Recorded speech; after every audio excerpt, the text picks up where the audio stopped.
다 같이 사도신경으로 신앙 고백하겠습니다. 전능하사 천지를 만드신 하나님 아버지를 내가 믿사오며 그 외아들 우리 주 예수 그리스도를 믿사오니 이는 성령으로 잉태하사 동정녀 마리아에게 나시고 본디오 빌라도에게 고난을 받으사 십자가에 못 박혀 죽으시고 장사한 지 사흘 만에 죽은 자 가운데서 다시 살아나시며 하늘에 오르사 전능하신 하나님 우편에 앉아 계시다가 죄리로서 산 자와 죽은 자를 심판하러 오시리라. 성령을 믿사오며 거룩한 공회와 성도가 서로 교통하는 것과 죄를 사하여 주시는 것과 몸이 다시 사는 것과 영원히 사는 것을 믿사옵나이다. 아멘. 우리 찬송가 540장 찬양드리겠습니다.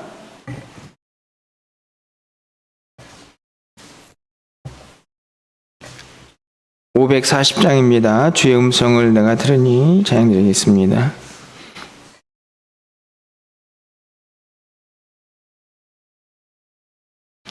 주의 음성을 내가 들으니 사랑한단 말일세.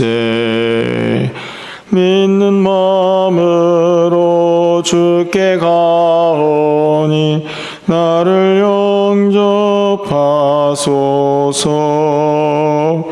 내가 매일 십자가 앞에 더 가까이 가오니 그새 주의 흘린 보배 피로써 나를 정케 하소서. 주여 넓으신 은혜 베푸사 나를 받아주시고 나의 품은 뜻 주의 뜻같이 되게 하여 주소서. 내가 매일 십자가 앞에 더 가까이 가오니 그새 주의 흘린 보배 피로써 나를 정케 하소서. 주의 보좌로 나아갈 때에 어찌하니 기쁠까. 주의 얼굴을 항상 배우니 더욱 친근합니다. 내가 매일 십자가 앞에 더 가까이 가오니 그새 주의 흘린 보배 피로써 나를 정케 하소서. 우리 구주의 넓은 사랑에 증량할 자 없으며 주가 주시는 참된 기쁨도 헤아릴 수 없도다. 내가 매일 십자가 앞에 더 가까이 가오니 그새 주의 흘린 보배 피로써 나를 정케 하소서.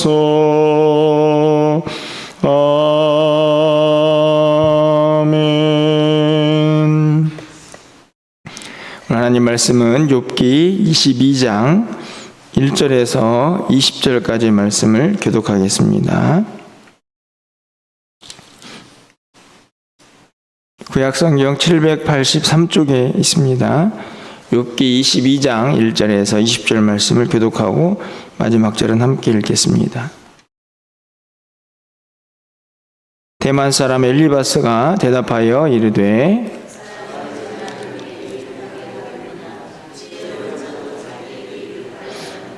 내가 의로운들 젖는 자에게 무슨 기쁨이 있겠으며 내 행위가 온전한들 그에게 무슨 이익이 되겠느냐?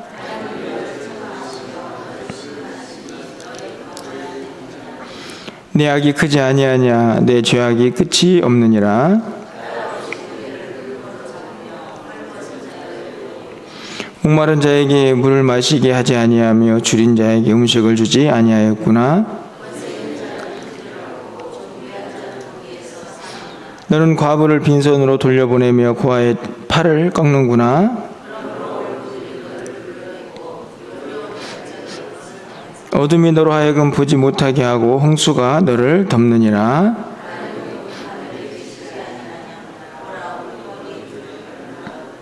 그러나 내 말은 하나님이 무엇을 하시며 흑암 중에서 어찌 심판하실 수 있으랴.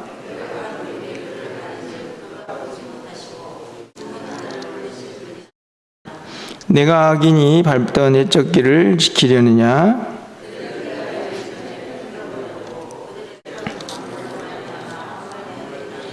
그들이 하나님께 말하기를 우리를 떠나소서 하며 또 말하기를 전능자가 우리를 위하여 무엇을 하실 수 있으랴 하였으나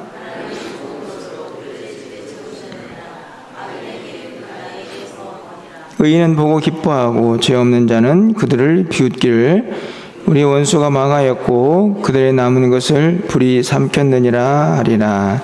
아멘. 계속해서 욥기를 통해서 욥의 친구들과 또 욥의 대답을 이야기들을 함께 살펴보고 있습니다. 오늘은 22장 1절에 있는 것처럼 엘리바스라는 친구가 하는 세 번째 이야기를 기록을 하고 있는데요. 내용을 읽어보셨지만 앞에서 한 내용, 다시 말하면 첫 번째, 두 번째에서 엘리바스가 욥을 비난했던 내용과 크게 차이가 없습니다. 한 단어로, 한 문장으로 정리해 본다면 네가 고난을 당하는 것은 하나님 앞에서 죄를 지었기 때문이고 그렇기 때문에 빨리 회개하라 하는 내용이 이제 줄을 이루게 되는데요. 하지만 분명한 차이가 하나 있습니다. 그건 뭐냐면 그의 비난이 조금 더 잔인해졌다 이렇게 표현할 수 있을 것 같습니다. 조금 더 구체적으로 욥의 죄목을 좀 낱낱이 가리키면서 그것을 욥에게 지적하고 있는 내용이 기록이 되어 있는데요.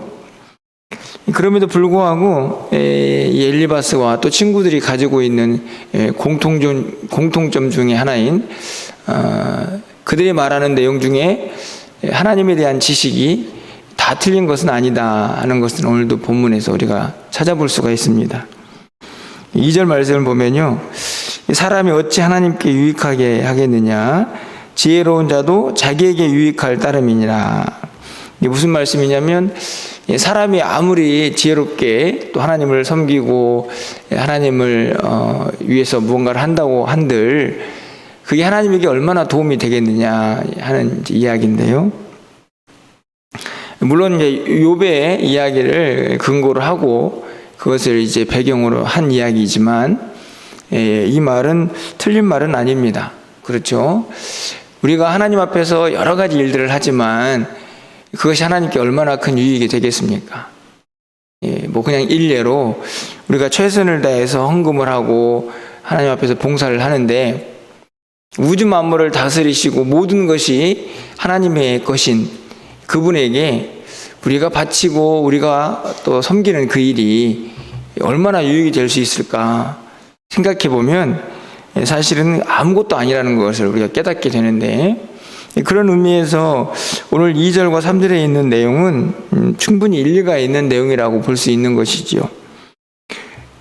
우리가 읽지는 않았지만 21절에서 너는 하나님과 화목하고 평안하라. 그리하면 복이 내게 임하리라.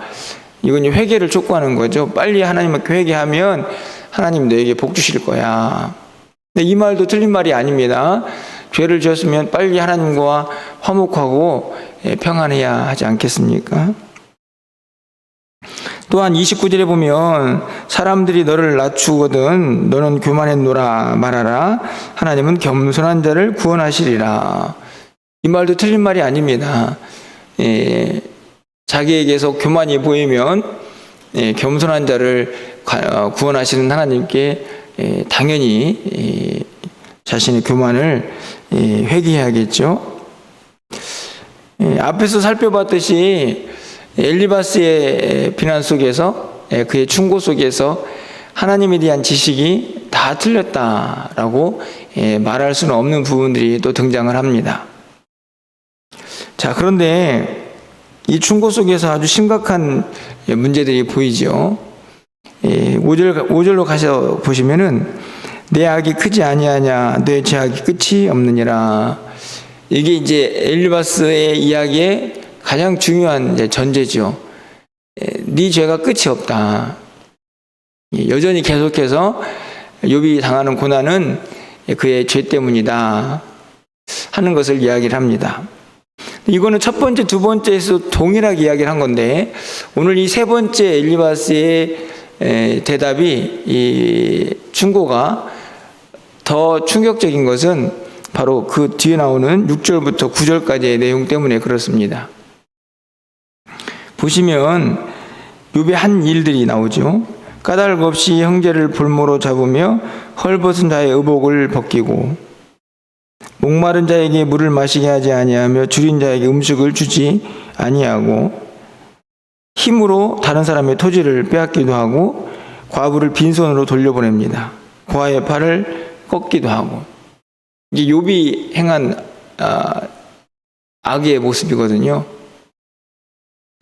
이 구절들을 보면 욥은 정말 하나님 앞에서 반드시 해결을 하는 아주 끔찍한 죄를 범한, 아주 이웃을, 특히 연약한 자들을 막 사정없이 괴롭히고 그들의 것을 탐하는 그런 아주 나쁜 사람으로 그렇게 기록이 되어 있습니다. 그런데 문제는 정말 욥이 이런 사람이었는가 하는 것이죠. 여러분 지금까지 계속 이제 21장까지 읽었는데 그 과정에서 욥이 어떤 사람으로 평가가 되십니까?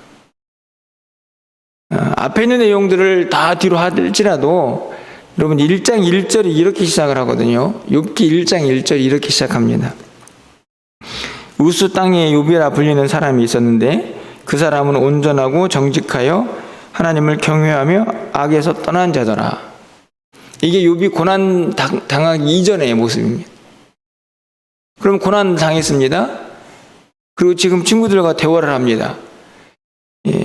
분명히 하나님께서 하나님을 경외하고 악에서 떠난 자, 온전하고 의롭고 정직한 자, 이렇게 평가를 하고 계시는데 오늘 6절부터 9절까지 있는 이 엘리바스가 지적하는 욥의 구체적인 제목이 언제 있었는가 하는 것을 우리가 생각해 보게 되는데요.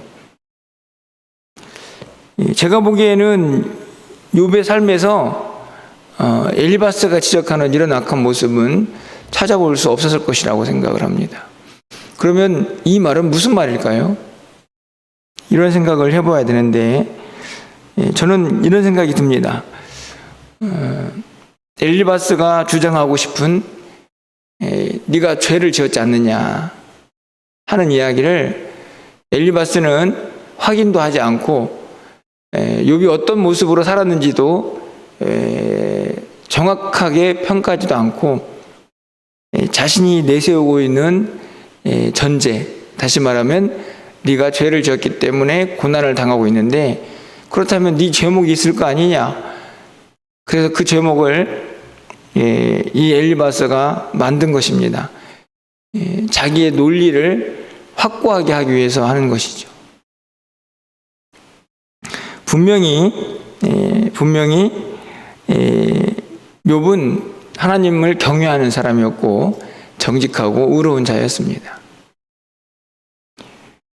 이 엘리바스의 이 충고에, 이 비난에 가장 중요한 것은 그가 지금 고난을 당하고 있는 것이고, 엘리바스가 가지고 있는 상식으로는 고난받는 자는 하나님의 심판이다, 죄 때문이다, 이런 결론에 도달했기 때문에 그것을 증명하기 위한 여러 가지 것들을 계속 드러내는 것이죠. 그런데 6절부터 7절, 8절, 9절까지 말씀보다 더 무서운 것이 있습니다. 바로 그가 내세우고 있는 하나님은 어떤 분이신가 하는 것입니다. 이게 무슨 말씀이냐 하면, 욥은 자기가 가지고 있는 이 신념, 다시 말하면 고난받는 것은 죄 때문이다, 너는 회개해야 한다는 이 단순한 명제를 그에게 이게 진짜야, 이 진정성, 자기가 하는 말의 진정성을 확인시켜주고 싶어서 하나님이 어떤 분인가 하는 것을 그에게 이야기하는 것입니다. 자기가 가지고 있는 지식으로 말이죠. 쉽게 말하면 하나님의 그 귀하고 너무나 아름다운 성품, 하나님의 이름이죠. 그 이름을 어디에 사용하고 있냐면 자기가 세워놓은 논리를 확증하는 데 사용하고 있는 것입니다. 그런데 그것이 얼마나 무섭게 작용을 합니까? 죄를 짓지 않은 사람도 죄인으로 평가를 하고, 그래서 그에게 온갖 죄목들을 갖다 붙이고, 그래서 자기가 지금 말하고 있는 것이 옳다라고 하는 것을 계속 강조하고 있는, 잔인할 정도로 집요하게 욥을 몰아세우고 있는 엘리바스와 또 그의 친구들을 보게 되는 것입니다. 사람들이 종교적 신념이라는 말들을 종종 씁니다. 말 그대로 어떤 면에서는 종교적 신념은 그렇게 틀린 것은 아니죠. 왜냐하면 내가 믿고 있는 그 무엇인가를 확실하게 붙잡는 것, 그리고 그 붙잡은 대로 살아가는 것은 그렇게 틀렸다라고 말할 수는 없습니다. 그런데 그것이 만약에 잘못된 신념이 되었을 때는 누군가에게 엄청난 어려움을 줄 수 있는 그런 경우를 보게 됩니다. 예를 들어본다면, 요즘 우리가 잘 알고 있는 이슬람 국가의 과격한 단체들이 있죠. 그 단체들은 철저하게 무엇을 근거로 그렇게 싸웁니까? 자신이 믿고 있는 알라의 신을 근거로 해서 그 자신들이 가지고 있는 그 종교적 신념으로 누군가를 죽여도, 그리고 그 자리에서 자기가 같이 죽어도 신이 좋아하는 순교라, 이렇게 이야기를 합니다. 무엇 때문인가요? 그들이 가지고 있는 종교적 신념 때문이죠. 물론 다른 이야기지만 저는 오늘 엘리바스에게서도 그런 신념이 보입니다. 너는 죄인이야 라는 그것을 분명하게 말하기 위해서 죄목들을 일일이 다 지적을 하고, 그리고 하나님이라는 이름으로 그렇기 때문에 너는 회개해야 한다라고 이야기를 하는 것이죠. 여러분, 우리도 마찬가지입니다. 사실은 우리가 가지고 있는 믿음, 너무나 고귀한 것이죠. 그리고 주일날 말씀을 드렸지만 믿음이 없이는 하나님을 기쁘시게 할 수도 없습니다. 그런데 그 믿음이 잘못 세워지면,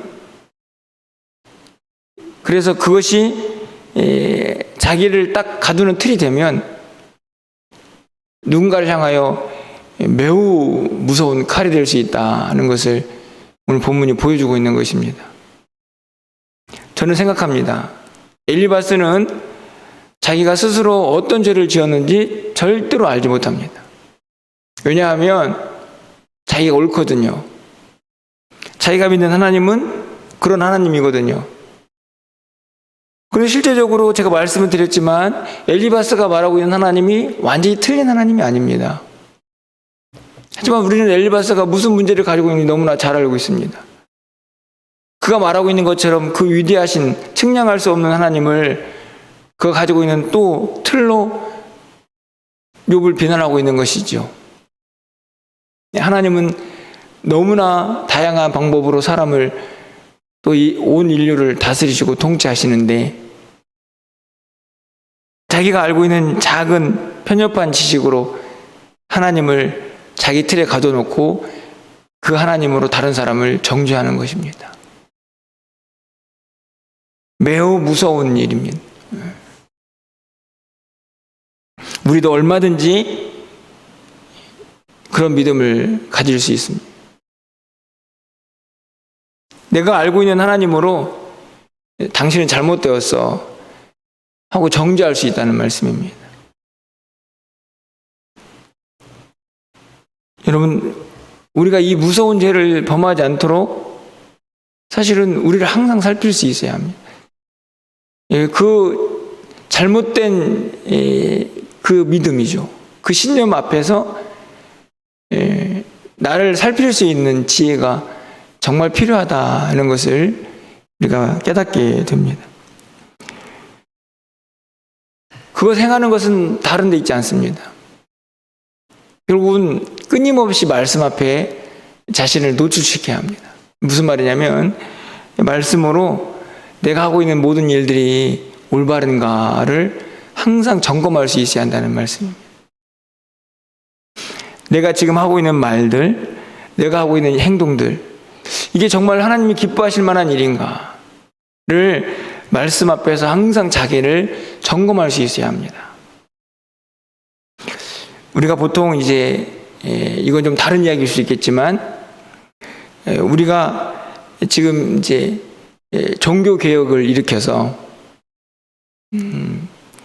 이 중세에 계속해서 잘못된 길로 가던 로마 카톨릭에서 개신교가 탄생하지 않았습니까? 개신교가 탄생하게 된 배경, 그 배경은 뭐냐면 개혁이라는 이름으로 탄생하게 됩니다. 이 개혁주의라고 하죠. 이 개혁주의의 가장 큰 특징은 뭐냐면 항상 말씀 앞에서 자신을 바꿀 수 있는 준비가 되어 있는 사람들이다 하는 것입니다. 매우 중요한 것입니다.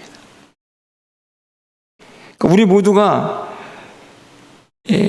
그 위대하신 하나님 앞에서 그분이 하신 그 진리야 또 엄청난 그 하나님의 말씀 속에서 내가 가지고 있는 하나님을 향한 지식들과 내 삶의 방식들이 틀렸다면 언제든지 바꿀 수 있는 사람들이 개혁주의라고 불려지는 사람입니다.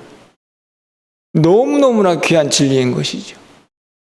우리는요, 굉장히 연약한 존재들입니다. 그리고 잘못된 것을 믿고 붙잡을 수 있는 가능성이 언제든지 열려있는 사람들입니다. 그럴 수 있습니다. 연약하니까. 그런데 말씀을 보다가 이렇게 살면 안 되는구나. 이건 하나님의 뜻이 아니구나 깨달으면 과감하게 그것을 버리고 바꿀 수 있는 사람들이 바로 오늘 우리들이라는 것입니다. 그게 믿는 성도들의 가장 아름다운 신앙의 모습입니다. 믿음을 간직하는 것 중요합니다. 그 믿음을 흔들림 없이 붙잡는 것 중요합니다. 하지만 그 믿음조차도 말씀 안에서 생겨나는 것이죠. 그런데 보다 보니 내 믿음이 상당히 말씀과는 거리가 있다라고 생각이 되면 과감하게 말씀을 기준으로 바꿀 수 있는 사람들이 믿는 우리들이어야 한다는 것입니다. 우리가 부른 찬양에 내가 매일 십자가 앞에 더 가까이 나아간다. 다른 이유에서 나가는 것이 아닙니다. 그 십자가 앞에서 내 모습을 보는 거죠. 말씀 앞에서 우리의 모습을 보는 것입니다. 혹시나 잘못된 믿음으로 나를 가두고 또 누군가를 아프게 하고 있지는 않는가. 잘못된 믿음으로 잘못된 길을 갈 수도 있습니다. 분명 그 길이 하나님 원하시는 길이 아닌데 뭔가를 오해해서 그 길이 맞는 길이라고 열심히 갈 수도 있는 것입니다. 매우 위험한 것이죠. 오늘 엘리바스는 우리에게 그런 도전을 준다고 생각합니다.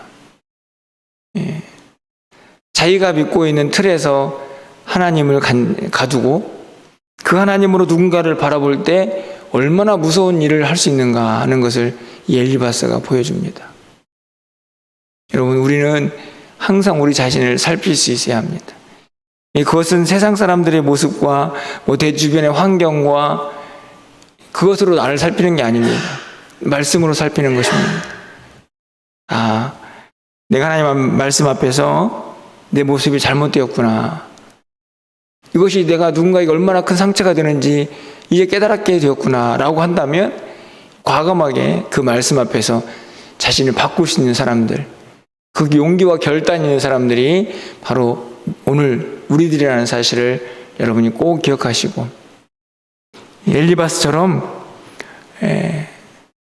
잘못된 믿음 안에서 그 믿음으로 누군가를 아프게 하고 상처를 주지 않을 수 있도록 항상 우리 자신을 살펴서 하나님이 기뻐하시는 믿음의 모습들, 또 믿음의 길을 걸어갈 수 있는 우리 모두가 될 수 있기를 간절히 축원합니다. 기도하겠습니다. 하나님, 어찌 보면 엘리바스가 간직한 모습을 오늘 우리도 가지고 있는지 모르겠습니다. 내가 알고 있고 내가 믿고 있는 하나님을 다른 누군가를 정죄하고 또 내가 가지고 있는 생각을 좀 더 확실하게 하는 일에 잘못 사용하는 것은 아닌지 오늘 우리의 모습을 겸손하게 살피게 하여 주시고, 오늘 아침을 또 깨워서 하나님 앞에 기도하는 사랑하는 성도들이 하나님의 음성을 듣고 우리 자신을 살필 수 있는 은혜의 시간을 간직할 수 있도록 주님 도와주시옵소서. 말씀과 또 십자가 앞에서 항상 우리 자신을 살필 수 있는 믿음의 사람들이 되게 하여 주시고, 그 말씀 앞에서 행여나 우리의 모습이 잘못된 것이 발견되면 용기 있고 과감하게 결단하고 돌아설 수 있는 믿음의 사람들이 다 될 수 있도록 주님 도와주시옵소서. 오늘도 기도할 때에 하나님의 음성이 들려지기를 소망합니다. 내가 어떤 모습으로 어떻게 하나님 앞에 살아가야 할지를 다시 한번 점검하고 살펴보고 깨닫는 은혜의 시간이 될 수 있도록 주님 도와주시옵소서. 우리 사랑하는 자녀들, 또 새로운 도전을 위해 준비하는 모든 그들의 과정 속에 하나님이 세밀하게 역사하셔서 하나님의 영광이 드러나게 하여 주시고 하나님의 기쁨이 되는 삶을 살아갈 수 있도록 주님 도와주시옵소서. 사랑하는 성도들의 한날의 삶을 온전히 지켜주시고 출타한 성도들의 발걸음을 지켜주시고 연약한 성도들의 그 신체와 또 여러 가지 삶의 영역들을 하나님이 지키시고 인도하여 주셔서 하나님의 영광을 드러내기 조금 더 부족함이 없도록 주님 도와주시옵소서. 이제 한 달밖에 남지 않은 또 2023년도를 마무리하고 또 내년을 준비해야 하는 여러 가지 일정들이 있습니다. 하나님, 우리 모두에게 지혜를 더하여 주시고 하나님, 필요한 일꾼들도 세워주셔서 하나님의 귀한 교회가 말씀 위에서 하나님의 뜻 가운데에서 더욱 든든히 세워져 갈 수 있도록 하나님 도와주시옵소서. 오늘도 우리의 기도를 들응답하여 주시기를 간절히 소망하옵고 우리 주 예수 그리스도의 이름으로 기도합나이다. 아멘.